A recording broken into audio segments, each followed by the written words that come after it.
दोस्तों नमस्कार। आप सभी का हमारे इस YouTube चैनल में बहुत बहुत स्वागत है। वृश्चिक राशि वाले मेरे मित्रों, कैसे हैं आप लोग? उम्मीद है माता भद्रकाली की कृपा से आप लोग बिल्कुल ठीक होंगे। दोस्तों, आज का यह वीडियो देखने के बाद आप खुशी से झूम उठेंगे।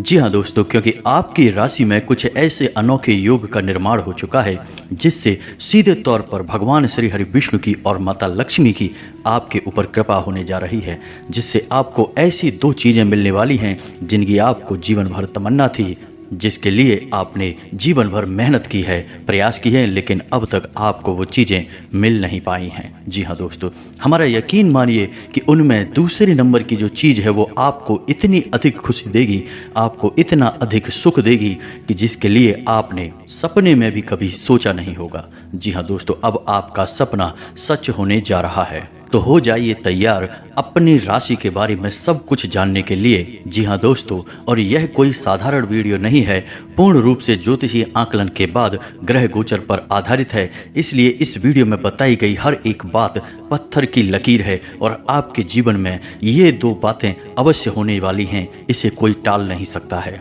तो चलिए दोस्तों, वीडियो की शुरुआत करते हैं। कमेंट में जय माँ लक्ष्मी अवश्य लिखें, जिससे माता लक्ष्मी की आपको सीधी कृपा प्राप्त होती चले।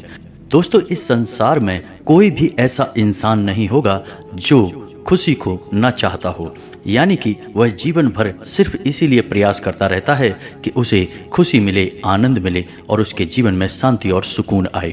लेकिन यह सबके नसीब में नहीं होता है। कठोर परिश्रम के बाद भी सबको सुख प्राप्त नहीं होते हैं, खुशियाँ प्राप्त नहीं होती हैं, क्योंकि भगवान जिसे भी सुख देना चाहते हैं उसे सुख देते हैं और जिसे भी दुख देना चाहते हैं उसे दुख देते हैं। यह तो भगवान की लीला है, लेकिन इसमें भी कुछ गहरे राज हैं, क्योंकि सुख के बाद दुख और दुख के बाद सुख का एक पहर चलता है। तो इसके लिए हमें भगवान को या स्वयं को दोषी नहीं मानना चाहिए। यह तो दिन और रात के समान चलने वाला एक क्रम है। तो दोस्तों, जो भी कुछ हमारे जीवन में घट रहा है उसे भगवान की लीला मानकर या भगवान की इच्छा मानकर स्वीकार कर लेना चाहिए और जीवन में आगे बढ़ जाना चाहिए। दोस्तों, इस बात को समझाने के लिए हम आपको एक बहुत ही सुंदर कहानी सुनाने जा रहे हैं। कहानी से आपको बहुत बड़ी सीख मिलेगी। तो दोस्तों, कहानी कुछ इस प्रकार है। एक बार एक नाविक कुछ यात्रियों को नदी से पार करा रहा था, जिन यात्रियों में एक साधु महात्मा भी बैठे हुए थे। तभी जब नाव नदी के बीचों बीच पहुंची तो नाविक ने चिल्लाकर सभी से कहा कि जिन जिन को तैरना आता है वे अपनी जान बचावें, नदी में कूद जावें। ऐसा सुनते ही सभी यात्रियों में खलबली मच गई, क्योंकि जान सबको ही प्यारी होती है। लेकिन साधु महात्मा चुपचाप बैठे रहे। तभी अचानक उन्होंने अपना एक कमंडल उठाया और नदी से जल भर भर कर नाव में डालने लगे। नाविक यह देखता रहा, लेकिन कुछ देर बाद कुछ ऐसा संतुलन बना कि नाव स्थिर हो गई और नाविक ने सबसे कहा कि अब चिंता की कोई बात नहीं है, अब नाव नहीं डूबेगी। चुपचाप अपनी जगह पर सभी लोग शांति से निडर होकर बैठे रहें। तो जब ऐसा साधु महात्मा ने सुना तो वे नाव में से कमंडल में पानी जो उन्होंने नाव में डाला था उस पानी को उठा के नदी में वापस डालने लगे। जब ऐसी क्रिया उस नाविक ने देखी तो नाव को किनारे पर ले जाने के बाद साधु महात्मा से हाथ जोड़कर उन्होंने ऐसा पूछा कि हे महात्मा, जब हमने कहा कि नाव डूबने वाली है तो आपने उसमें और पानी डाल दिया, और जब हमने कहा कि अब नाव नहीं डूबेगी तो आपने नाव से पानी निकाल कर वापस नदी में डाल दिया। आपकी यह लीला हमें कुछ समझ में नहीं आई, तो कुछ समझाएं।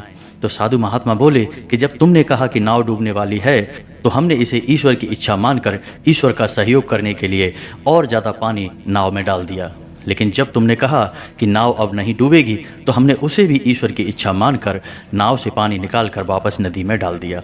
यानी कि ईश्वर हमारे साथ जो भी करना चाहते हैं हमें उसमें सहयोग करना चाहिए, तभी हम ईश्वर के प्रिय बनते हैं और सच्चे भक्त बनते हैं। और इस संसार में चाहे कितने ही कष्ट हों, कितने ही दुख हों, लेकिन जो ईश्वर के सच्चे भक्त होते हैं उन्हें कष्ट, दुख, तकलीफ़ें कभी छू भी नहीं पाते हैं। जी हाँ दोस्तों, तो आपसे भी हमारी यही विनती रहेगी कि आपके जीवन में चाहे भले ही कितने ही कष्ट क्यों ना गुजरे हैं, आपने बहुत मेहनत क्यों ना की है, आपने कठोर परिश्रम किया है, जीवन भर सुख की तलाश की है, लेकिन आपको अब तक मन चाहा सुख प्राप्त नहीं हो पाया है, आपके कष्टों का अंत भी नहीं हो पाया है, जहां एक तकलीफ समाप्त होती है तो दूसरी नई तकलीफ सिर उठाने लगती है। आप एक समस्या का हल निकालते हैं तो दूसरी समस्या खड़ी हो जाती है।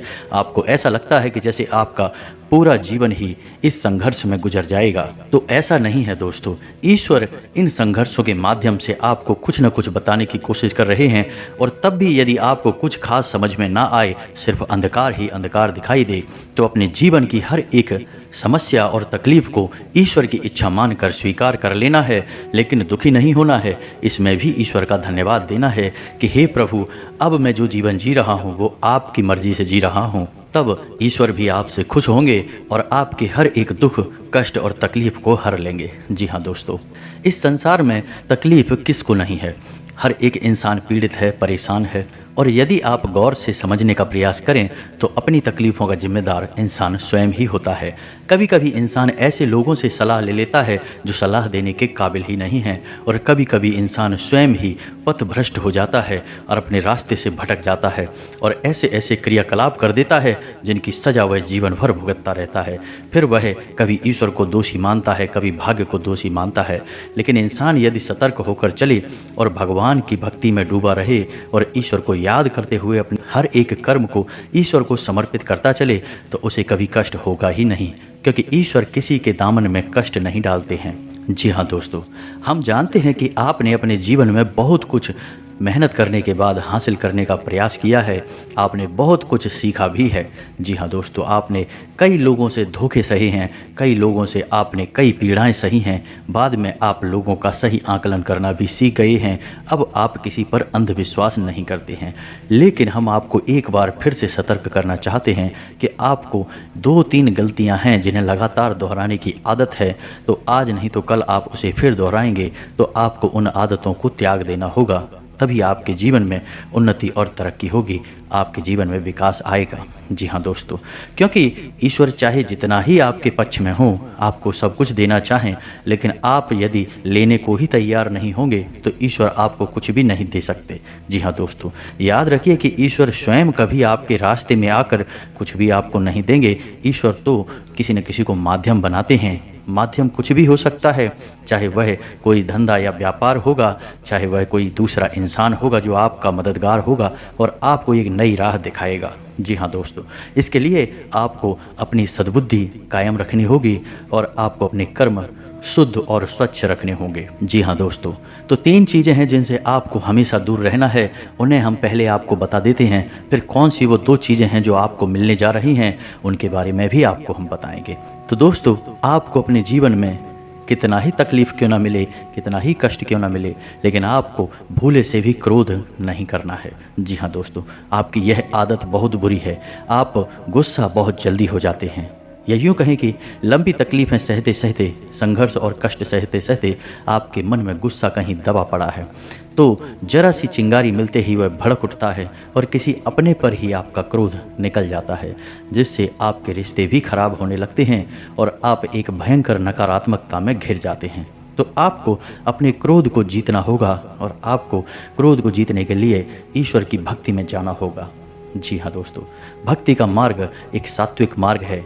जो इंसान भक्तिमय जीवन जीता है उसे कभी फिर क्रोध नहीं आता है। जी हाँ दोस्तों, दूसरी गलती जो आप अक्सर कर जाते हैं वह है कि आप दूसरों पर बड़ी आसानी से भरोसा कर लेते हैं। जी हाँ दोस्तों, आप ऐसे ऐसे लोगों पर भी भरोसा कर जाते हैं जो कुछ ही समय पहले आपसे मिले थे, लेकिन आपसे चिकनी चुपड़ी बातें करके आपसे लाभ ले जाते हैं और आप अंधविश्वास करके धोखा खा जाते हैं। तो अब आपको किसी के ऊपर भी भरोसा करने से पहले या बहुत बड़ी जिम्मेदारी देने से पहले बहुत विचार कर लेना है और सोच समझ कर ही उसके पुराने कर्मों का हिसाब करते हुए ही उस पर भरोसा करना है और उसे कोई बड़ी जिम्मेदारी सौंपनी है। जी हाँ दोस्तों, और तीसरी और सबसे बड़ी गलती आप यह कर जाते हैं कि आपके जीवन में जो भी कुछ चल रहा है आप उसे दूसरों को बता देते हैं, चाहे वह अच्छा समय हो, चाहे वह बुरा समय हो, चाहे आपको सफलता मिले या असफलता मिले, धन लाभ हो, रुपया पैसा आए या जाए, आप सब कुछ दोस्तों को, अपने मित्रों को, अपने रिश्तेदारों को, अपने परिवारजनों को बताने लगते हैं। लेकिन दोस्तों, यह सही नहीं है। आपको अपने जीवन के बारे में सारे राज दूसरों को नहीं बताने हैं, चाहे कोई कितना ही भावनात्मक रूप से आपसे जुड़ा क्यों न हो। दोस्तों, हमारे पूर्वजों ने भी हमसे कहा है कि जोग जुगत और मंत्र उपाऊ, फल है तबई जब करे दुराऊ। इसका मतलब यह हुआ कि हमारे जीवन में जो भी घटनाएं चल रही हैं, जो भी घट रहा है, हमें जो मिल रहा है, जो हमसे छूट रहा है, वह केवल हमारे तक ही सीमित होना चाहिए। जब तक ज़रूरत ना पड़े, आवश्यकता ना हो, तब तक दूसरों को नहीं बताना चाहिए। तो हमारे जीवन में सद्गति प्राप्त होती है और हमें अच्छे फल प्राप्त होने लगते हैं। जी हाँ दोस्तों, याद रखिए दोस्तों कि हमसे जलने वाले भी हमारे बीच ही होते हैं, हमारे अपनों में ही छुपे होते हैं। और हम तो यहाँ तक कहेंगे कि हमारे सबसे बड़े दुश्मन भी हमारे अपनों में ही छुपे रहते हैं। हम उन्हें पहचान नहीं पाते क्योंकि हमारी आंखों पे भावनाओं के पर्दे चढ़े होते हैं। फिर अचानक एक दिन जब पर्दे उतरते हैं तो हम चौंक जाते हैं और हमें लगता है कि यह जीवन की काली सच्चाई है। लेकिन यह काली सच्चाई नहीं है, जीवन इसी तरह चलता है दोस्तों। तो आपको भावनात्मक रूप से सतर्क रहना है, अपने गुप्त रहस्य किसी को भी नहीं बताना है। जब समय आएगा तो स्वयं ही लोगों को पता लग जाएगा। तो उम्मीद है दोस्तों कि आपने हमारी बातें समझ ली होंगी और आप इन बातों को अपने जीवन में अवश्य ही अपनाएंगे। अब हम आपको बताने जा रहे हैं कि भगवान श्री हरि विष्णु और माता लक्ष्मी आपके ऊपर कौन सी कृपा करने जा रहे हैं और आपको कौन से विशेष लाभ प्राप्त हो रहे हैं। जी हाँ दोस्तों, हम आपको बता दें कि अगले 24 घंटे में आपके जीवन में एक ऐसा विशेष योग बनने जा रहा है जिससे आपको धन लाभ के अवसर प्राप्त होंगे। जी हाँ दोस्तों, और यह स्थिति अगले 24 से 48 घंटों तक बनी रहेगी। जी हाँ दोस्तों, जैसे कि आपने कहीं पर धन लगाया था तो आपको बहुत लाभ मिलेगा। जैसे कि आपका रुका हुआ धन कहीं था तो वह आपको मिल जाएगा। जी हाँ दोस्तों, बेशक ही टुकड़ों में मिलना शुरू हो जाए लेकिन मिलेगा अवश्य। यानी कि धन से संबंधित आपकी समस्या अगले 24 घंटों में दूर हो जाएगी। आमदनी के आपके नए स्रोत बनेंगे और आपको कुछ ऐसे रास्ते पता चलेंगे, कुछ ऐसे मार्ग पता चलेंगे जहाँ से आसानी से धन प्राप्त किया जा सकता है।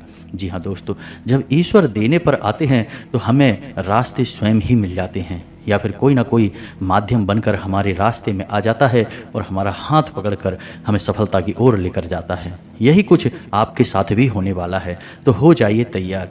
लेकिन हम आपको पहले ही बता चुके हैं कि आपको 3 बुरी आदतों से दूर रहना होगा, वरना आपके जीवन में कब शुभ घड़ी आएगी और कब चली जाएगी आपको पता तक नहीं चलेगा। जी हाँ दोस्तों, जीवन में जब भी उतार चढ़ाव चल रहे हों तो आदमी को स्थिर होना चाहिए, मन शांत होना चाहिए। क्योंकि पानी यदि गंदा है तो उसे साफ करने के लिए और अधिक उसे हिलाते नहीं हैं, उस पानी को थाम देते हैं, रख देते हैं, शांत होने देते हैं। जब वह पानी शांत हो जाता है तो अपने आप ही गंदगी नीचे बैठ जाती है और पानी साफ हो जाता है। इसी प्रकार यदि किसी इंसान के मन में उथल पुथल है तो और अधिक विचार करके उस उथल पुथल को बढ़ाते नहीं हैं, बल्कि शांत हो जाते हैं जीवन में स्थिरता लाने के लिए।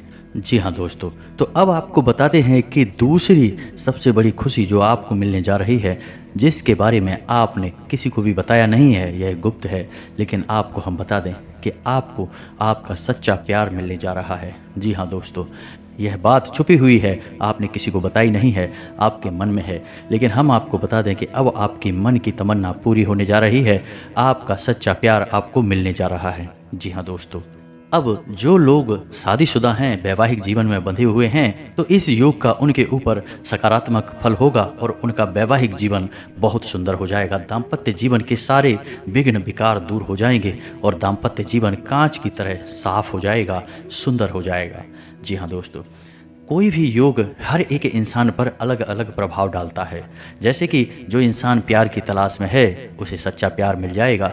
जिस इंसान का पहले से ही किसी से रिश्ता है तो उसका रिश्ता और मजबूत हो जाएगा। यदि रिश्ते में कोई कठिनाई परेशानी चल रही है तो वह दूर हो जाएगी। इसी प्रकार वैवाहिक जीवन में भी यदि कोई उतार चढ़ाव हैं तो वे उतार चढ़ाव दूर होंगे और वैवाहिक जीवन मधुर और सुंदर हो जाएगा।